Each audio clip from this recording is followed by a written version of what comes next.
Malusot man pero dumaan sa mainit na diskusyon ng Bicameral Conference Committee ang ilang panukalang pondo sa sektor ng kalusugan at agrikultura. Kabilang na nga riyan ay ang nadagdagang pondo para sa farm-to-market road projects. Si Luisa Erispe sa sentro ng balita.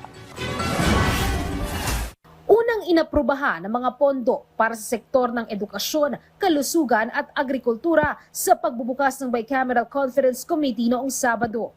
Ang aprobadong pondo ng Department of Education, 961 billion pesos. Tumaas ng halos 87 billion pesos mula sa National Expenditure Program. Mapupunta ito sa pagpapagawa ng classrooms, feeding programs at pambili ng gamit ng mga estudyante. Inuna rin ang pag-aproba sa pondo ng Department of Health.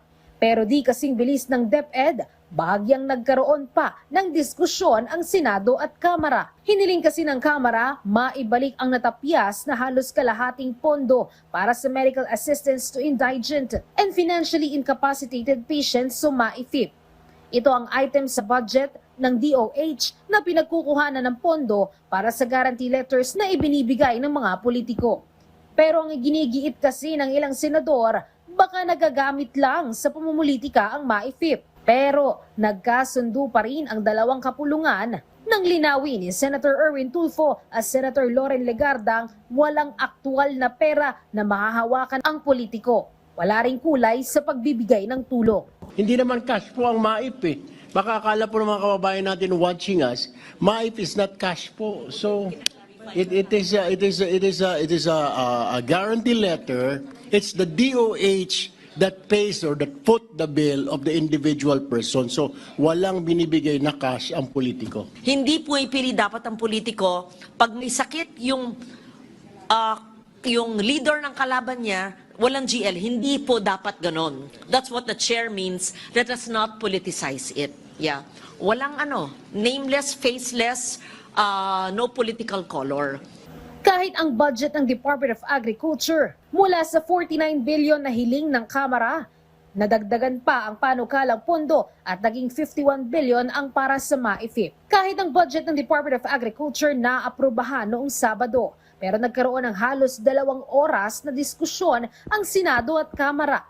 Ang issue naman, ang pagtapyas ng Senado sa pondo para sa farm-to-market road projects na higit kalahati. Sabi ng Kamara, i-adapt na lang ang bersyon nila ng budget para sa FMR. It is the ultimate wisdom and policy of the House of Representatives that of the 255.5 billion flood control that were stricken off, we put the 16 billion to our farm-to-market because the President said education, health, and agriculture. So there is therefore the source of the fund. Sinusubukang kumontra ng mga senador dahil bago pa lang naman raw nahahawak ang DA ng programa. Kaya lang, sa huli, napagbigyan pa rin ang hiling ng Kamara at nadagdagan ulit ang pondo para sa FMR at naging 33 billion pesos. Sina Senator Pia Cayetano, Senator Loren Legarda at Senator Erwin Tulfo may reservations daw sa aprobadong halaga. I'm a senator of the whole country. I want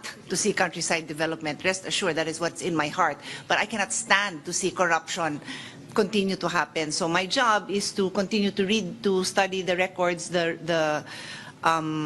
recommendations, and to really understand it. Because when I read DPWH statement, to be honest, I don't understand it.